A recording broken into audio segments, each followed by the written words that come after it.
ನೋಡಿ, ಯಾವುದೇ ಶಾಂಪೂ ಅಥವಾ ತಲೆಗೆ ಹಾಕುವಂಥ ಎಣ್ಣೆನ ಹಾಕ್ಕೊಳ್ಳದೆ ಕೆಲವು ಇಂಗ್ರೀಡಿಯೆಂಟ್ಸನ್ನು ಯೂಸ್ ಮಾಡಿಕೊಂಡು ಜಸ್ಟ್ ಒಂದೇ ವಾಶಿಗೆ ಹೇಳಬೇಕು ಅಂತಂದರೆ ಒಂದು ಅರ್ಧ ಗಂಟೆ ಒಳಗಡೆ ರೇಷ್ಮೆಗಿಂತಲೂ ನುಣುಪಾದ ಸಿಲ್ಕಿ ಹೇರನ್ನು ಪಡಿಬೋದು.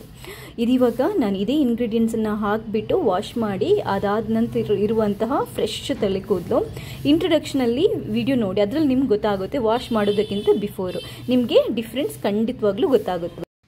ಹಲೋ, ನಮಸ್ತೆ ಎಲ್ರಿಗೂ, ಹೇಗಿದ್ರಲ್ಲ?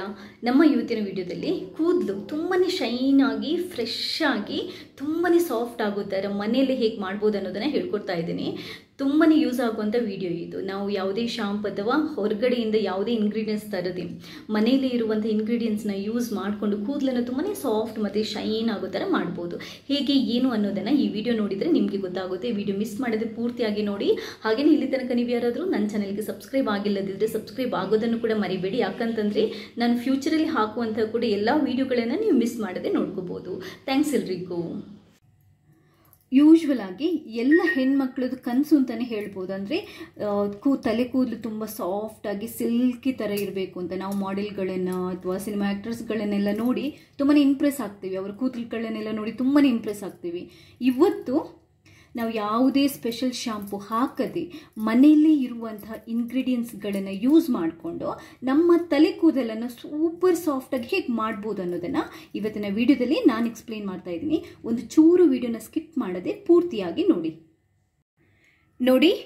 ಈ ಒಂದು ಸ್ಪೆಷಲ್ ಹೋಮ್ ರೆಮಿಡಿ ಸಾಫ್ಟ್ ಹೇರಿಗೆ, ಸಿಲ್ಕಿ ಹೇರಿಗೆ ಮೊದಲಾಗಿ ಬೇಕಾಗಿರೋದು ನಮಗೆ ಬಾಳೆಹಣ್ಣು. ಹಣ್ಣಾಗಿರೋ ಯಾವುದೇ ಬಾಳೆಹಣ್ಣನ್ನು ನಾವು ತಗೋಬೋದು. ಈ ಬಾಳೆಹಣ್ಣಿನಲ್ಲಿ ಇದೆಯಲ್ವಾ, ನಮ್ಮ ತಲೆ ಕೂದಲನ್ನು ಸೊಂಪಾಗಿ ಬೆಳೆಸುವ ಗುಣಗಳಿರುವಂತಹ ಅಂಶಗಳು, ಹಾಗೆಯೇ ನಮ್ಮ ಕೂದಲನ್ನು ತುಂಬಾ ಸಾಫ್ಟಾಗಿ ಮಾಡುವಂಥ ತುಂಬಾ ಅಂಶಗಳು ಇದರಲ್ಲಿರುತ್ತೆ. ಆದ್ದರಿಂದ ಬಾಳೆಹಣ್ಣು ಕೂದಲಿಗೆ ಯಾವಾಗಲೂ ತುಂಬಾ ಬೆಸ್ಟ್. ಸಾಫ್ಟ್ ಸಿಲ್ಕಿ ಹೇರಿಗೆ ತುಂಬಾ ಬೆಸ್ಟ್. ಬಾಳೆಹಣ್ಣನ್ನ ಸಿಪ್ಪೆನ ತೆಗೆದುಬಿಟ್ಟು ನೀಟಾಗಿ ಕಟ್ ಮಾಡ್ಕೊಳ್ಳಿ.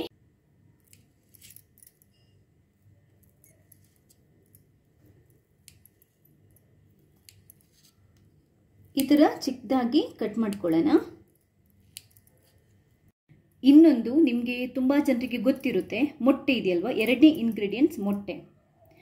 ಒಂದು ಮೊಟ್ಟೆ ಸಾಕು, ತುಂಬ ಜನರಿಗೆ ಗೊತ್ತಿರುತ್ತೆ. ಆ್ಯಕ್ಚುಲಿ ಮೊಟ್ಟೆಯ ವೈಟ್ ಭಾಗನ ನಾವು ಹಾಕೋಬೇಕು.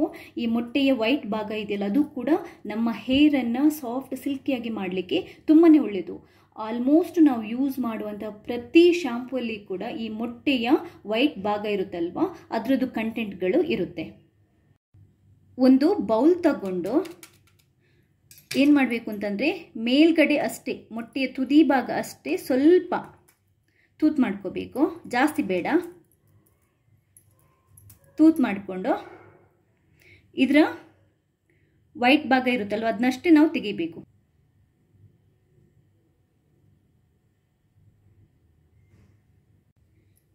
ನೋಡಿ, ಮೊಟ್ಟೆಯ ವೈಟ್ ಭಾಗ ಅಷ್ಟೇ ನಾನು ತಗೊಂಡಿದ್ದೇನೆ, ಒಂದು ಮೊಟ್ಟೆದು. ಇವಾಗ ಈ ಹೋಮ್ ರೆಮಿಡಿ ಮಾಡಲಿಕ್ಕೆ ಮೂರನೇ ಇಂಗ್ರೀಡಿಯೆಂಟ್ಸ್ ಏನು ಅಂತಂದರೆ ಅದು ಮೊಸರು. 1 ಕಪ್ಪಷ್ಟು ಮೊಸರನ್ನು ತಗೊಳ್ಳಿ. ನಾನಿದು ಮನೆಯಲ್ಲೇ ಮಾಡಿರುವಂಥ ಮೊಸರು. ಮೊಟ್ಟೆ, ಬಿಳಿ ಭಾಗ, ಒಂದು ಬನಾನಾ ಮತ್ತು ಮೊಸರು. ಇವಾಗ ಇದನ್ನ ಹೇಗೆ ಮಾಡೋದು ಅಂತ ಹೇಳ್ಕೊಡ್ತೇನೆ. ಇವಾಗ ಒಂದು ಪುಡಿ ಮಾಡುವ ಮಿಕ್ಸಿ ಇರುತ್ತಲ್ವ, ಅದನ್ನ ತಗೊಳ್ಳಿ.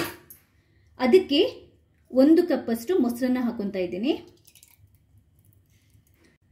ನಿಮ್ಮ ಕೂದಲು ತುಂಬ ದಪ್ಪಾಗಿದೆ ಅಥವಾ ಉದ್ದ ಇದೆ, ಜಾಸ್ತಿ ಬೇಕಾಗುತ್ತೆ ಅಂತಂದರೆ ನೀವು ಮೊಸರನ್ನು ಜಾಸ್ತಿ ತಗೋಬಹುದು. ನಾನು 1 ಕಪ್ ತಗೊಂಡಿದ್ದೇನೆ, ಸಾಕು. ಇವಾಗ ಇದಕ್ಕೆ ಮೊಟ್ಟೆಯ ಬಿಳಿ ಭಾಗ ಇದೆಯಲ್ವಾ, ನಾವು ರೆಡಿ ಮಾಡಿಟ್ಕೊಂಡಿದ್ದು, ಅದನ್ನ ಹಾಕೊತಾ ಇದ್ದೇನೆ. ಇವಾಗ ಇದಕ್ಕೆ ಬಾಳೆಹಣ್ಣನ್ನು ಹಾಕೊತಾ ಇದ್ದೇನೆ, ಕಟ್ ಮಾಡಿಟ್ಕೊಂಡಿರುವಂಥದ್ದು. ಕ್ಲೋಸ್ ಮಾಡ್ತಾ ಇದ್ದೇನೆ.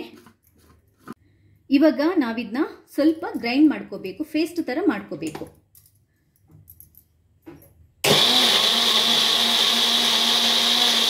ಇಷ್ಟೇ, ಜಾಸ್ತಿ ಏನು ಬೇಡ.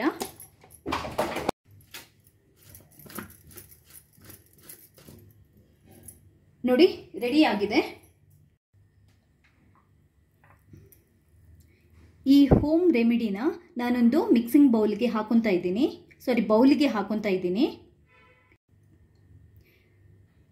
ಸೂಪರ್ ಆಗಿರುವಂತಹ ಸಿಲ್ಕಿ ಕೂದಲಾಗಲಿಕ್ಕೆ ನಮಗೆ ಬೇಕಾಗಿರುವಂತಹ ಒಂದು ಪೇಸ್ಟ್ ರೆಡಿಯಾಗಿದೆ.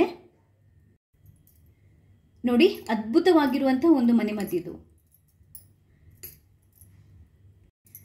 ಇವಾಗ ನೀವು ಇದನ್ನ ಹೇಗೆ ಅಪ್ಲೈ ಮಾಡೋದು ಅಂತಂದರೆ, ಸ್ನಾನ ಮಾಡೋಕ್ಕಿಂತ 1 ಗಂಟೆ ಮೊದಲು ಡ್ರೈ ಕೂದಲಿಗೆ, ಕೂದಲನ್ನು ಒದ್ದೆ ಮಾಡ್ಕೋಬಾರ್ದು, ಒಣ ಕೂದಲಿಗೆ ಕೈಯಿಂದ ಈ ಥರ ಪೇಸ್ಟನ್ನು ತಗೊಂಡು ಪೂರ್ತಿ ತಲೆಗೆ, ಬುಡಕ್ಕೆ ಕೂಡ ತಿಕ್ಕಿಕೊಂಡು ಪೂರ್ತಿ ತಲೆಗೆ ಹಚ್ಕೋಬೇಕು.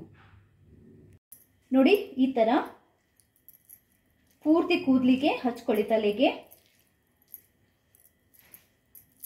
ನೋಡಿ, ಇದೇ ಪೇಸ್ಟನ್ನು ನನ್ನ ಮಗಳ ತಲೆಗೆ ಕೂಡ ಒಂದು ಅರ್ಧ ಗಂಟೆ ಹಚ್ಚಿಬಿಟ್ಟು ಅವಳಿಗೆ ತಲೆ ಸ್ನಾನ ಮಾಡಿಸಿದ್ದೇನೆ. ಅವಳ ಕೂದಲು ನಿಮಗೆ ನೋಡಿದರೆ ಗೊತ್ತಾಗುತ್ತೆ ಎಷ್ಟು ಕಪ್ಪಾಗಿ ಸಿಲ್ಕಿಯಾಗಿ ಸಾಫ್ಟ್ ಆಗಿದೆ ಅಂತ. ಫೀಲ್ ಮಾಡಿದರೆ ಗೊತ್ತಾಗುತ್ತೆ. ಮಕ್ಕಳಿಗೆ ಕೂಡ ಹಚ್ಬೋದು, ಬಟ್ ಒಂದು ಅರ್ಧ ಗಂಟೆ ಹಚ್ಚಿದರೆ ಸಾಕು, ಜಾಸ್ತಿ ಬೇಡ. ಇದೇ ಪೇಸ್ಟನ್ನು ನಾನು ಕೂಡ ಹಚ್ಕೊಂಡು 1-2 ಗಂಟೆ ಬಿಟ್ಟು ತಲೆ ಸ್ನಾನ ಮಾಡ್ಕೊಂಡಿದ್ದೀನಿ. ಕೂದಲು ತುಂಬಾ ಫ್ರೆಶ್ ಆಗಿ ಸಾಫ್ಟ್ ಆಗಿ ಸಿಲ್ಕಿ ಆಗಿದೆ. ಇದರಿಂದ ಡ್ಯಾಂಡ್ರಫ್ ಕೂಡ ಹೊರಟೋಗುತ್ತೆ, ತುಂಬಾ ಒಳ್ಳೆಯದು. ಸ್ನಾನ ಮಾಡೋಕ್ಕಿಂತ 1 ಗಂಟೆ ಅಥವಾ 2 ಗಂಟೆ ಮುಂಚೆ ಹಚ್ಚಿದ್ರೂ ಆಗುತ್ತೆ. ಪೂರ್ತಿ ತಲೆಗೆ ಹಚ್ಕೊಂಡು 1 ಗಂಟೆ ಬಿಟ್ಟು ನಾವು ತುಂಬ ಬಿಸಿ ನೀರಲ್ಲ, ತುಂಬ ತಣ್ಣೀರು ಕೂಡ ಅಲ್ಲ, ತಣ್ಣೀರು ಅಭ್ಯಾಸ ಇದ್ದರೆ ಓಕೆ, ವಾರ್ಮ್ ವಾಟರಲ್ಲಿ ತಲೆನ ನಾವು ತೊಳ್ಕೋಬೇಕು. ಮೈಲ್ಡ್ ಶಾಂಪನ್ನು ಯೂಸ್ ಮಾಡಿ, ತುಂಬಾ ಕಮ್ಮಿ ಕೆಮಿಕಲ್ ಇರುವಂಥ ಶಾಂಪನ್ನು ಯೂಸ್ ಮಾಡಿ. ಮಕ್ಕಳದ್ದು ಶಾಂಪು ಒಳ್ಳೆಯದು, ಏನೂ ತೊಂದರೆ ಇಲ್ಲ. ಅಥವಾ ಯಾವುದಾದ್ರೂ ಹರ್ಬಲ್ ಶಾಂಪು ಇರುತ್ತಲ್ವ, ಆರ್ಗ್ಯಾನಿಕ್ ಹರ್ಬಲ್ ಶಾಂಪನ್ನು ಕೂಡ ಯೂಸ್ ಮಾಡಿ. ಅದಿಲ್ಲದಿದ್ದರೆ ಸೀಕಕಾಯಿ ಇರುತ್ತಲ್ವ, ಜಾಸ್ತಿ ಬೇಡ, ಒರಿಜಿನಲ್ ಸೀಕಕಾಯಿ ಪುಡಿಯನ್ನು ಹಾಕಿಬಿಟ್ಟು ಕೂಡ ನಾವು ತಲೆ ಸ್ನಾನ ಮಾಡ್ಬೋದು. ಸೂಪರ್ ಸಾಫ್ಟಾಗಿ ಸಿಲ್ಕಿ ಆಗಿರುವಂಥ ಹೇರ್ ನಿಮ್ದಾಗುತ್ತೆ. ನೀವು ಬೇಕಾದರೆ ಒಂದೇ ಟ್ರೈಗೆ, ಒಂದೇ ಒಂದು ವಾಶಿಗೆ ಅಬ್ಸರ್ವ್ ಮಾಡ್ಬೋದು ಡಿಫ್ರೆನ್ಸನ್ನು. ಒಂದ್ಸರಿ ಈ ಮನೆಮದ್ದನ್ನು, ಸಿಲ್ಕಿ ಹೇರಿಗೆ ಈ ಮನೆಮದ್ದನ್ನು ಟ್ರೈ ಮಾಡಿ ನನಗೆ ನಿಮ್ಮ ಫೀಡ್ಬ್ಯಾಕ್ನ ತಿಳಿಸಿ. ಹಾಗೆಯೇ ಈ ವಿಡಿಯೋ ನಿಮ್ಗೆ ಇಷ್ಟ ಆದರೆ ಲೈಕ್ ಮಾಡಿ, ಶೇರ್ ಮಾಡಿ. ಇಲ್ಲಿ ತನಕ ನೀವು ಯಾರಾದರೂ ನನ್ನ ಚಾನೆಲ್ಗೆ ಸಬ್ಸ್ಕ್ರೈಬ್ ಮಾಡಿಲ್ಲದಿದ್ದರೆ ಸಬ್ಸ್ಕ್ರೈಬ್ ಮಾಡಿ. ನಾನು ಈ ಪ್ರಯತ್ನನ ಇದೇ ಥರ ಸಪೋರ್ಟ್ ಮಾಡ್ತಾನೆ ಇರಿ. ಥ್ಯಾಂಕ್ಸ್ ಎಲ್ರಿಗೂ.